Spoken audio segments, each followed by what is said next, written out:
Video vamos a iniciar con nuestro curso de ecuaciones diferenciales y para ello vamos a iniciar con algunos ejemplos ilustrativos y vamos a responder la pregunta de ¿para qué nos sirven las ecuaciones diferenciales?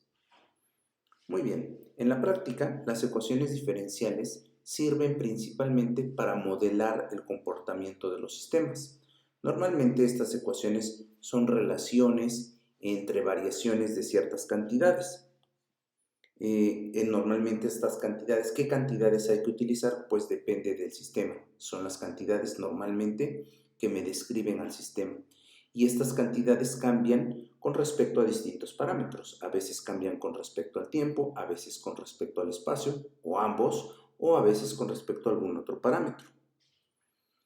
Por ejemplo, dentro de la ingeniería, las cantidades de interés o esas cantidades que pueden definir a los sistemas, pues pueden ser, por ejemplo, la presión, el desplazamiento, la velocidad o la concentración de alguna sustancia en algún medio. Pensemos en la presión en un tanque.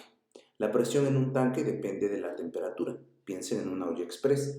Entre más elevemos la temperatura, mayor será la presión de la olla. Entonces, en ese caso, la presión, que le voy a llamar T, es una función de la temperatura. En este ejemplo, T sería el parámetro independiente y P sería la cantidad de interés. Entonces, una ecuación diferencial que involucre a la presión debe ser una ecuación que involucre a la derivada de P con respecto de T o derivadas posiblemente segundas con respecto de T. Estas derivadas son justamente las variaciones de esa cantidad que nos interesa. Así como hablamos de la presión, también podemos hablar del desplazamiento de una partícula, por ejemplo. El desplazamiento en el eje X, por ejemplo, sería la función de interés y se desplaza con respecto a un tiempo t. En cada tiempo t vamos a poder encontrar a la partícula en una posición X. Muy bien, entonces en este caso el parámetro independiente es t y la función que nos interesa es x, una función de t. Ecuaciones diferenciales del desplazamiento en este caso serían funciones que involucren a la derivada de x con respecto de t o a la derivada segunda con respecto de t y así sucesivamente. Recuerden que también a este le podemos llamar x punto, x2 puntos, etc. Es una notación, x punto significa una derivada, x2 puntos significan dos derivadas. Muy bien, de manera similar podemos pensar en que a lo mejor lo que nos importa del sistema no es la posición, sino la velocidad. La velocidad en este caso también podríamos pensarla como una función del tiempo. Es decir, nos preguntamos con qué velocidad está o se está moviendo una partícula a un tiempo particular t.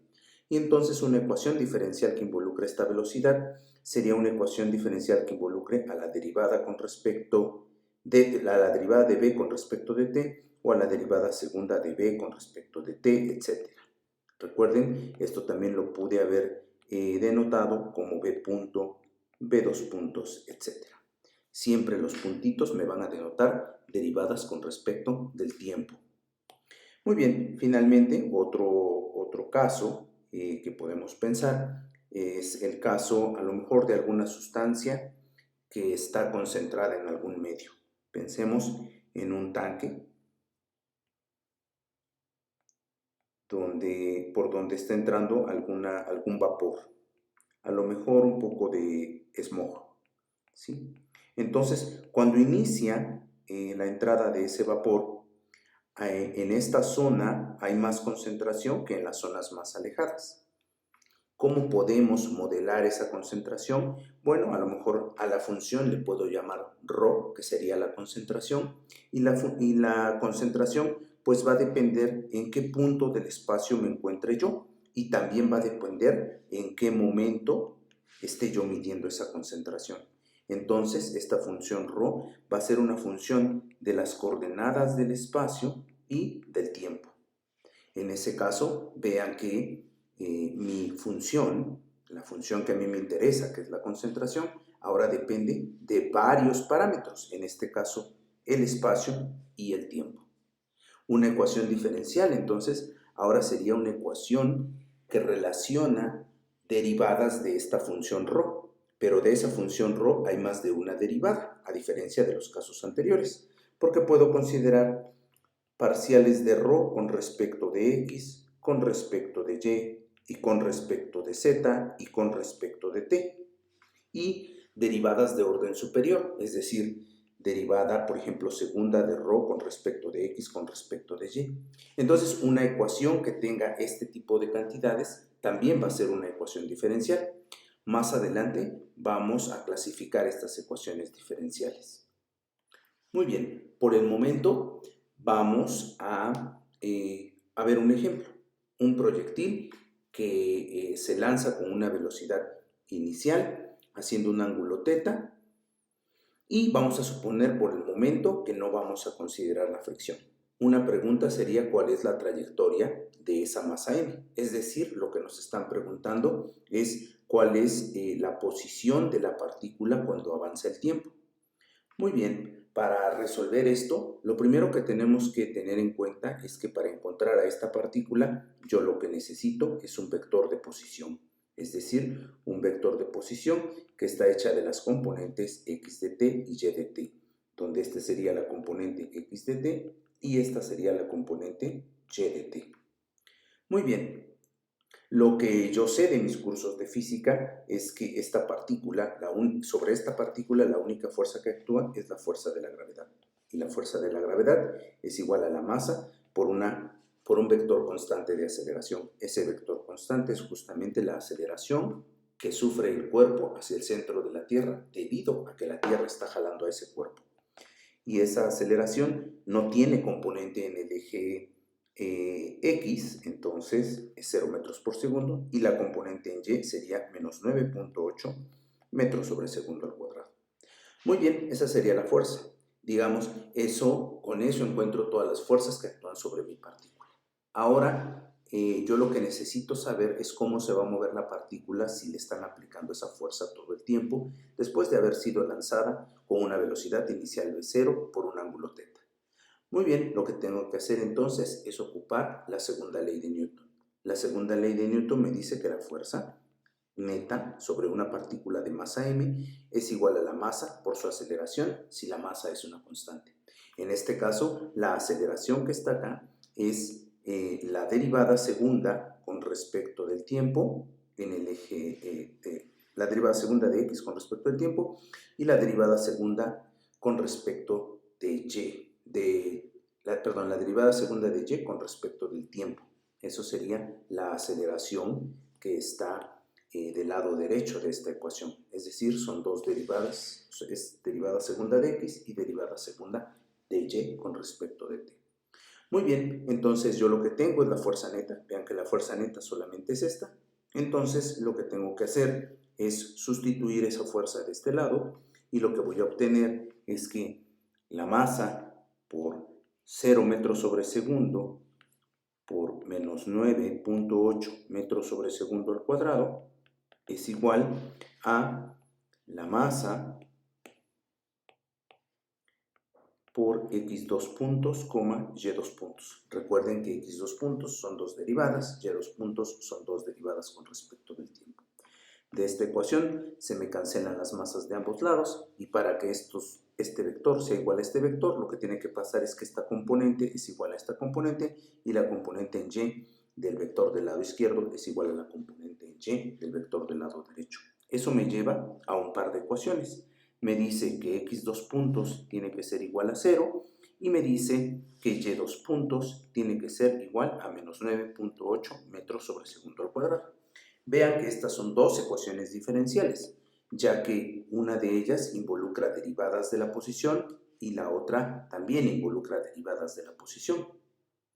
Ahora, ¿eso qué tiene que ver con la trayectoria de la partícula? Bueno, aquella solución x de t, aquella función x de t, tal que cuando yo la meta en esta ecuación y la derive dos veces me dé 0, va a ser la componente en x de la posición de la partícula. La componente en y de la posición de la partícula va a ser aquella función tal que cuando yo la meta acá y la derive 2 veces con respecto del tiempo, me dé como resultado menos 9.8 metros sobre segundo al cuadrado. Por el momento no vamos a meternos en cómo solucionar estas ecuaciones. Simplemente este video nos va a servir para presentar algunas ecuaciones. Muy bien, vamos a otro ejemplo un poco más complicado. Vamos a pensar en el mismo proyectil, nada más que ahora no solamente va a actuar la fuerza de gravedad, sino también va a actuar una fuerza de fricción que se opone al movimiento. Experimentalmente se encuentra que esa fuerza de fricción es proporcional a menos una constante, en este caso le llamo beta, por la velocidad de la partícula, que es b. Muy bien, entonces si aplico la segunda ley de Newton, la segunda ley de Newton me dice que la fuerza neta, que en este caso es la suma de estas dos fuerzas, tiene que ser igual a la masa por la aceleración. Muy bien, entonces del lado izquierdo de esta ecuación, de este lado, yo puedo sustituir la fuerza gravitacional, que es m por g, más la fuerza de fricción, que es menos beta por la velocidad v. Aquí beta es una cantidad que depende, digamos, de qué tan fuerte esté pegando el viento o posiblemente de la estructura que tenga la masa m. Muy bien, y esto va a ser igual a la masa por la aceleración. La aceleración quedamos que es en la componente x es la segunda derivada de x con respecto del tiempo y en la componente y es la segunda derivada de y con respecto del tiempo. Muy bien, esa sería la ecuación que se obtendría directamente de la segunda ley de Newton. Si desarrollo un poco el lado derecho, lo que voy a obtener es que m por 0 metros sobre segundo al cuadrado, menos 9.8 metros sobre segundo al cuadrado, menos beta por la velocidad. La velocidad es la primera derivada de x con respecto del tiempo en su componente x y la derivada de y con respecto del tiempo en su componente y. Y eso tendría que ser igual a la masa por x 2 puntos, y 2 puntos. Muy bien, ahora puedo sumar del lado izquierdo los vectores y lo que obtengo es menos beta por x punto y menos 9.8 metros sobre segundo al cuadrado por la masa menos beta por y punto, y eso tiene que ser igual a la masa por x 2 puntos, la masa por y 2 puntos. Muy bien, ahora observen justamente que esta igualdad entre este vector y este vector se cumple solo si esta componente es igual a la primera componente y la segunda componente igual a la segunda componente del lado derecho. Muy bien, voy a escribir las ecuaciones correspondientes para cada una de estas componentes en el siguiente pizarrón. Muy bien, entonces eso me daría lugar a que m, x 2 puntos, tiene que ser igual a menos beta x punto y que m por y 2 puntos tiene que ser igual a menos beta por y punto menos 9.8 metros sobre segundo al cuadrado por la masa. Muy bien, ahora lo que puedo hacer es reescribir estas ecuaciones como sigue. M por x 2 puntos menos más beta por x punto, m por y 2 puntos más beta por y punto igual a menos 9.8, esto es igual a 0, igual a menos 9.8 metros sobre segundo al cuadrado multiplicado por la masa. Estas vuelven a ser dos ecuaciones diferenciales, una para la componente en y y otra para la componente, una para la componente en x y la otra para la componente en y. Muy bien, si logramos encontrar una función x tal que cuando yo la sustituya acá, la derive, la multiplique por beta y luego le sume la masa multiplicada por la segunda derivada de esa misma función y el resultado me da 0, entonces esa va a ser la componente en x del vector que me define por dónde se va moviendo el proyectil.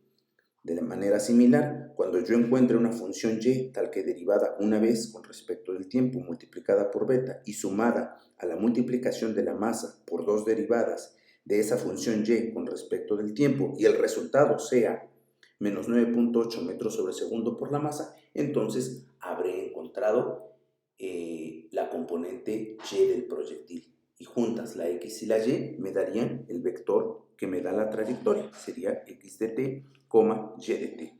Insisto, la idea de este curso es aprender a resolver ese tipo de ecuaciones, es decir, encontrar esas funciones incógnitas que resuelven a la ecuación diferencial. En el siguiente video vamos a encontrar un par de ejemplos más.